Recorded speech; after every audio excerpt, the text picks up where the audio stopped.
Hi guys, so this is a continuation of the indicator series. ठीक है, सो ये second video है indicator series में और इस पर्टिकुलर वीडियो में हम RSI इंडिकेटर को स्टडी करेंगे. सो RSI जो है is one of the most popular indicators.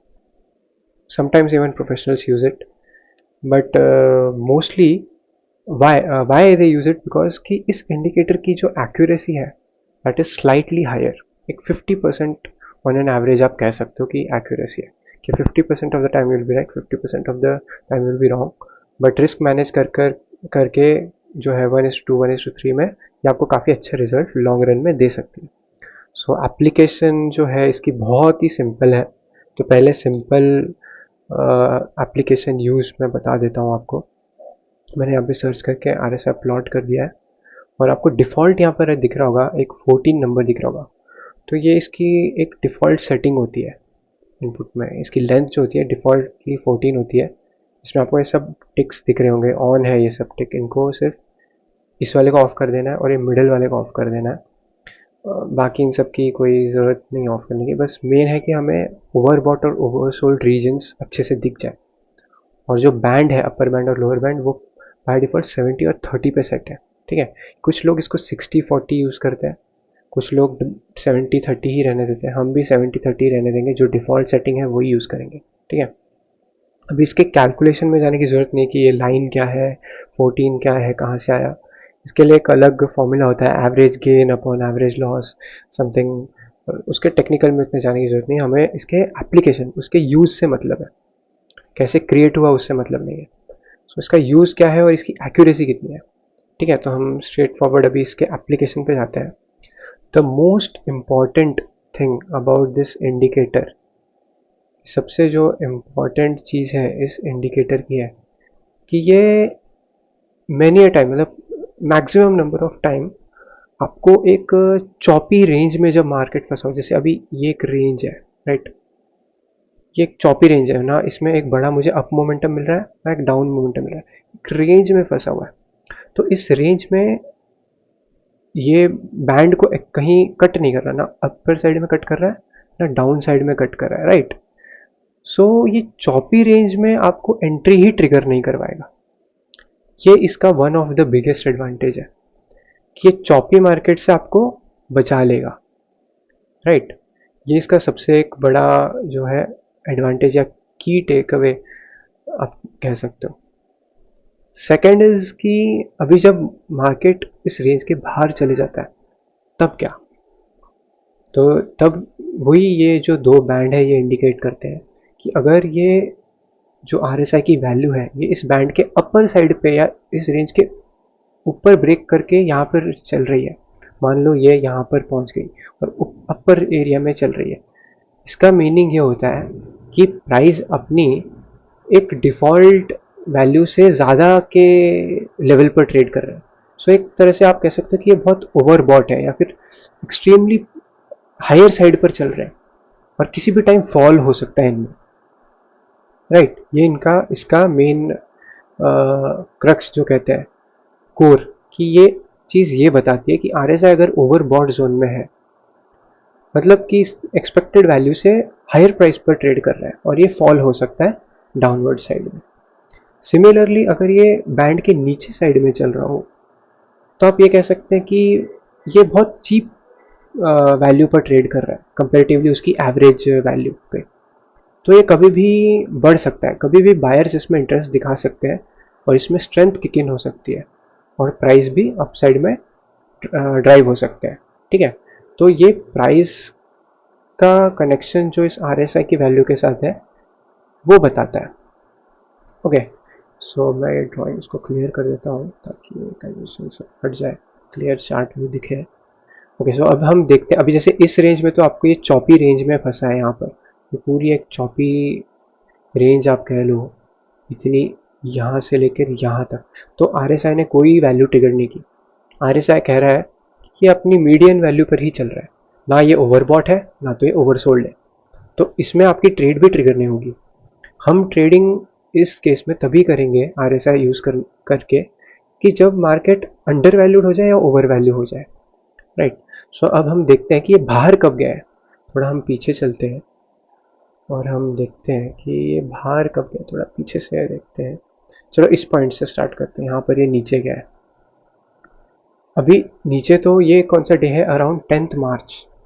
10th मार्च को ये मुझे बता रहा है कि निफ्टी 50 जो है वो अपनी एवरेज जो रेंज है, आप एवरेज मीडियन वैल्यू या मीन जो वैल्यू है उससे अंडर अंडर वैल्यू चल रहा है।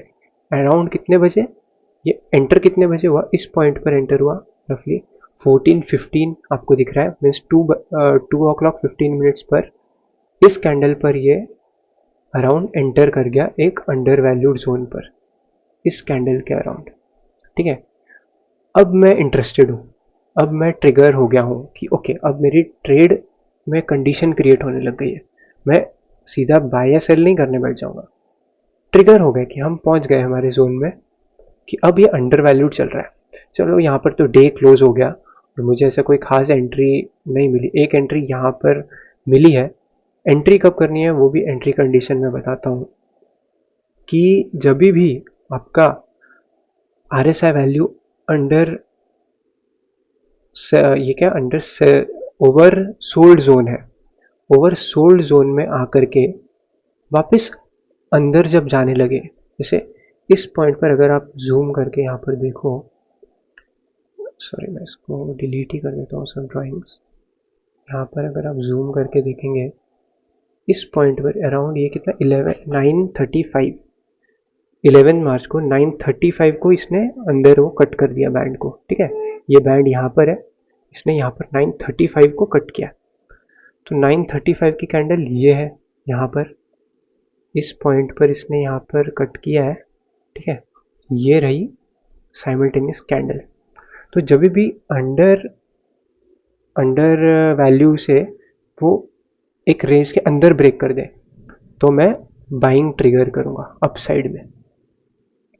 सिमिलरली अभी जैसे यहाँ पर एक आपको छोटा कट दिख रहा है, ये ऊपर जाकर के फिर अंदर साइड में कट किया है, कहाँ पर, इस रेड कैंडल पर ये अंदर आ गया, यहाँ पर ये क्लोज होगी ये लाइन अराउंड 2:25 PM पे।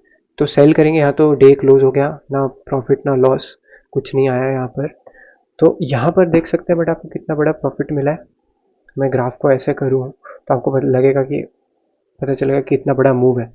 यहाँ पर अगर आप एंटर करते हैं बाइंग के लिए अराउंड दिस कैंडल, इसके नीचे ही यहाँ पर एसएल होता तो 1:1.5 यूजुअली कैंडल के ही नीचे रखा जाता है, हम स्विंग के नीचे ले रहे हैं बट ठीक है।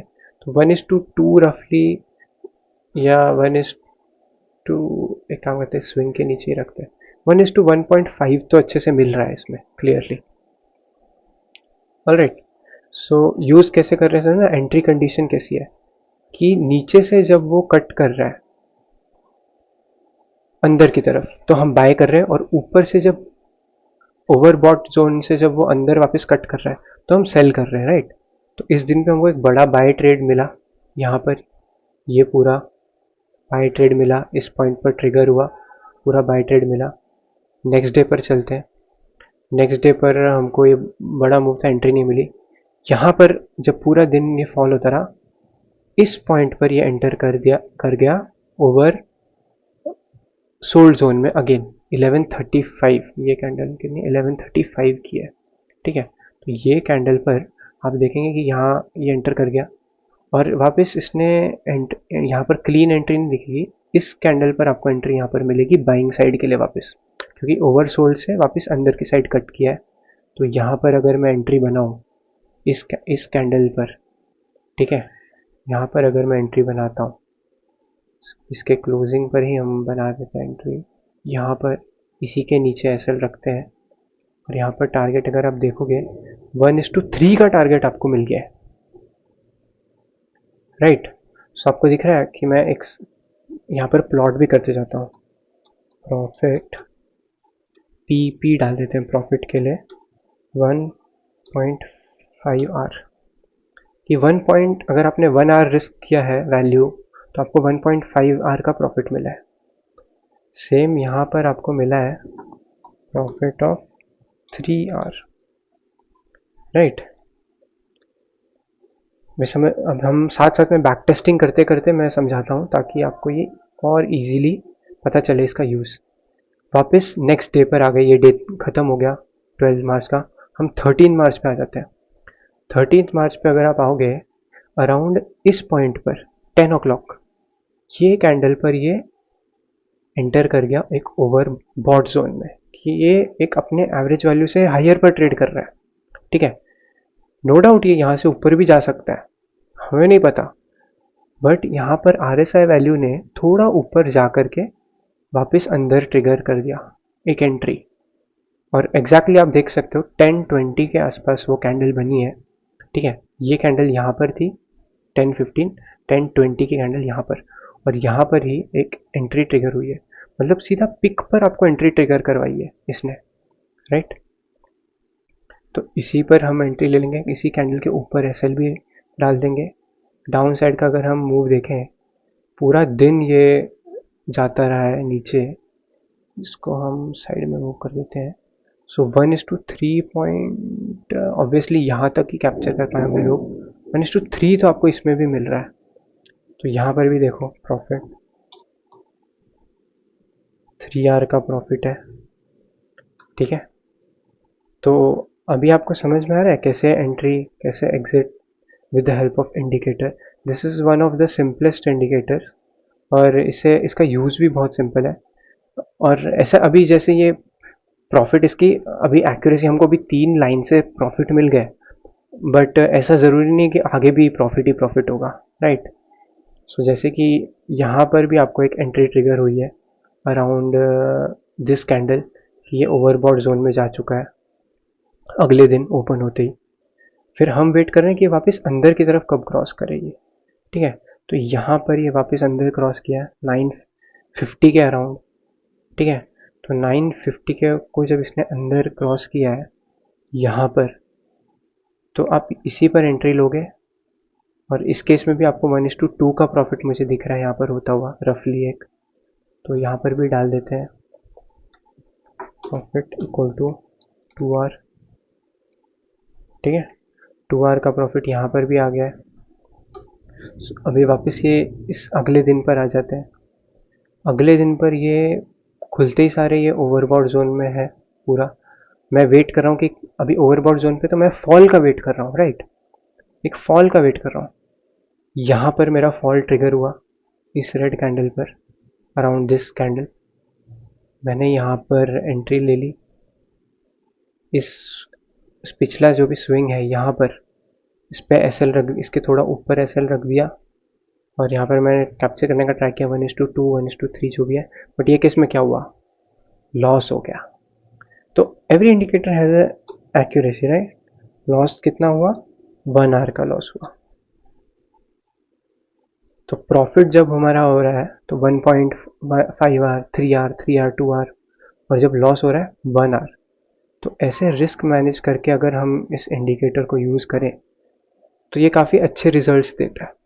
अगेन यहाँ पर इसने ट्रिगर किया है, बाइंग में ओवरबॉट में चले गया है, बट जब ये अंदर आया तो एकदम शार्प डाउनवर्ड मूव दे दिया। इस केस में भी हमने यहाँ पर एंट्री ली तो हमारा लॉस हो गया अगेन, तो यहाँ पर डाल देते हैं लॉस टू 1R।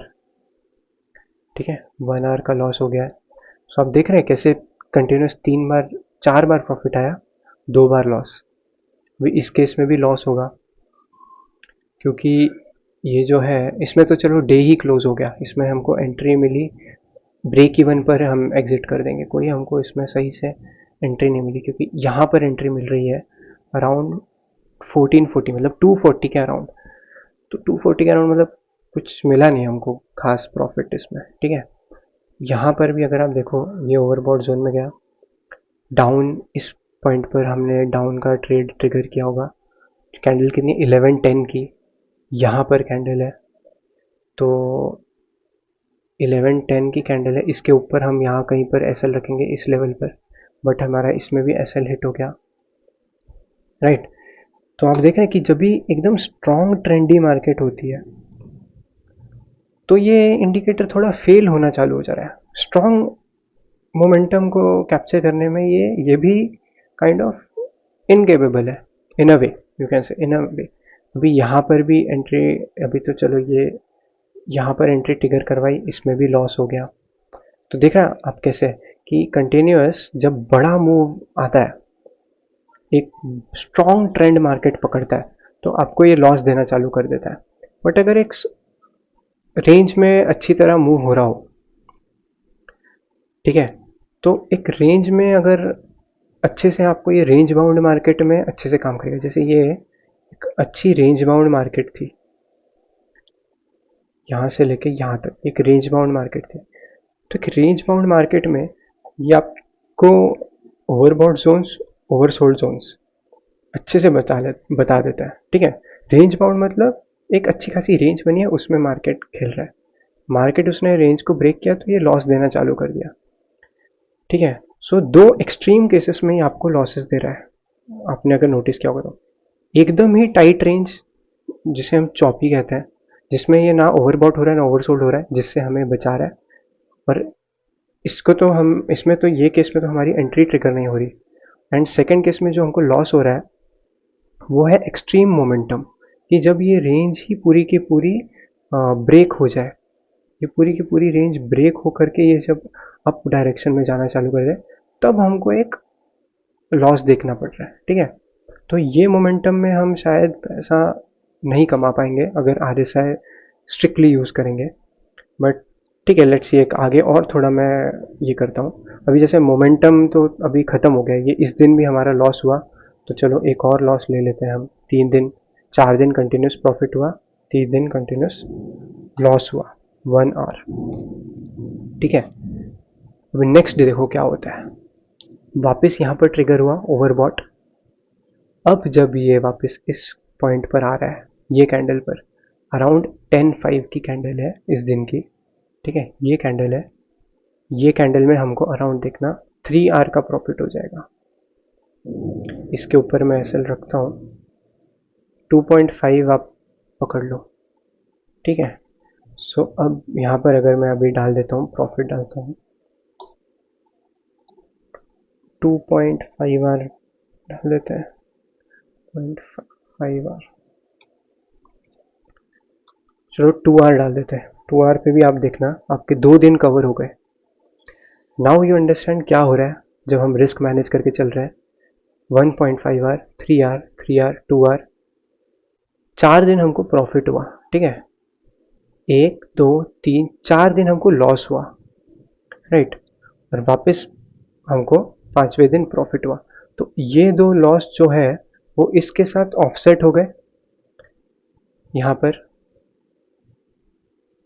ये दो लॉसेस और ये एक प्रॉफिट ऑफसेट हो गया, ठीक है। तो नेट में हमको सिर्फ ये 2 लॉसेस हुए और बाकी के 4 जो है प्रॉफिट है। So we are still profitable. तो ये अभी मार्केट इतना बड़ा मोमेंटम देने के बाद क्या फिर से मोमेंटम में रहेगी?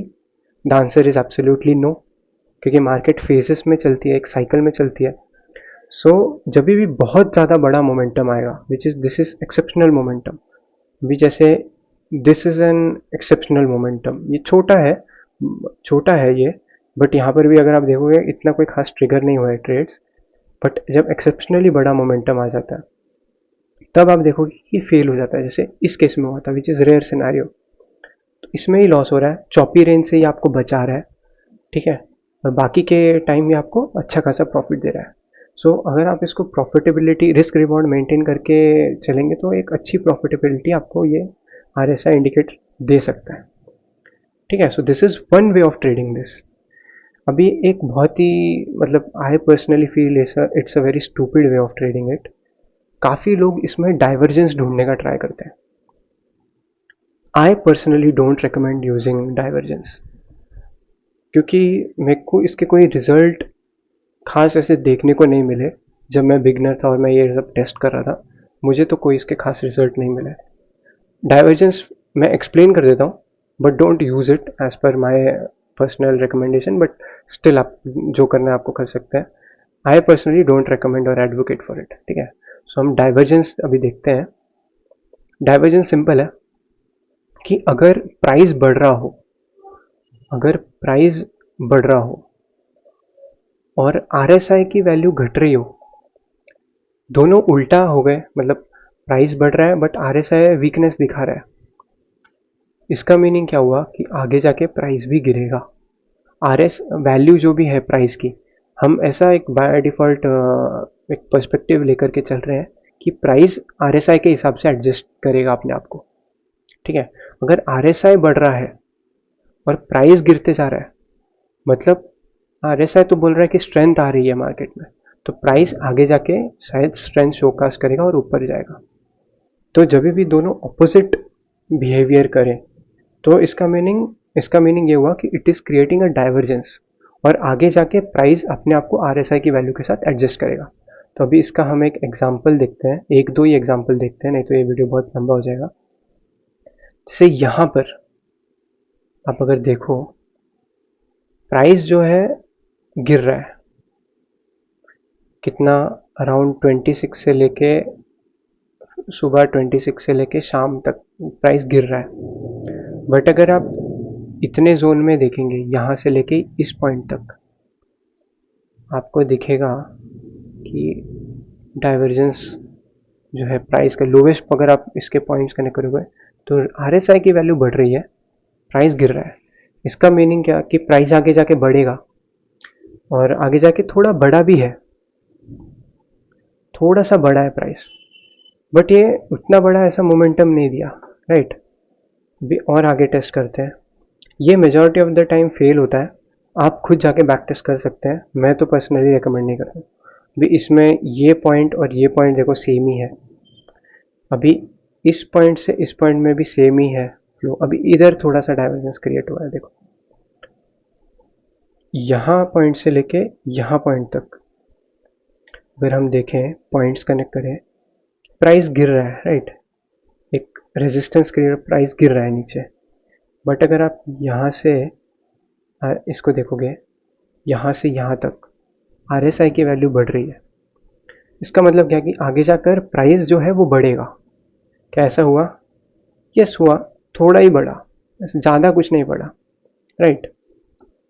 सो ये जो है, इसको स्पॉट करना थोड़ा डिफ़िकल्ट होता है, और इसके बेस पर ट्रेड करना is not recommended from my side.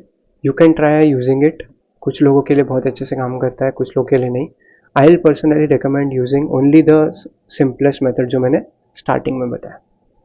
So this is all about RSI। So next एक इंडिकेटर, जो लास्ट इंडिकेटर, हम एक बॉलिंजर बैंड देखेंगे। बाकी इंडिकेटर्स में इतना कुछ पॉइंट नहीं है डिस्कस करने में, मेन जो है प्राइस एक्शन है, which will be the most exciting video. Like price action, you would have never seen price action like this. So एक नए पर्सपेक्टिव आपको मिलेगा प्राइस एक्शन के बाद, और उसके बाद आप प्राइस एक्शन ही यूज़ करोगे। आई होप अगर कोई यूज़ कर रहा होगा प्राइस एक्शन, किसको यूज़ करना है, तो ये वीडियो देखने के बाद उसका प्राइस एक्शन को देखने का पर्सपेक्टिव ही पूरा चेंज हो जाएगा, and you will get really comfortable with it. So stay tuned for that, that will be the most important video on this channel. So next video हम Bollinger Band पर लेंगे और फिर प्राइस एक्शन पे jump करेंगे।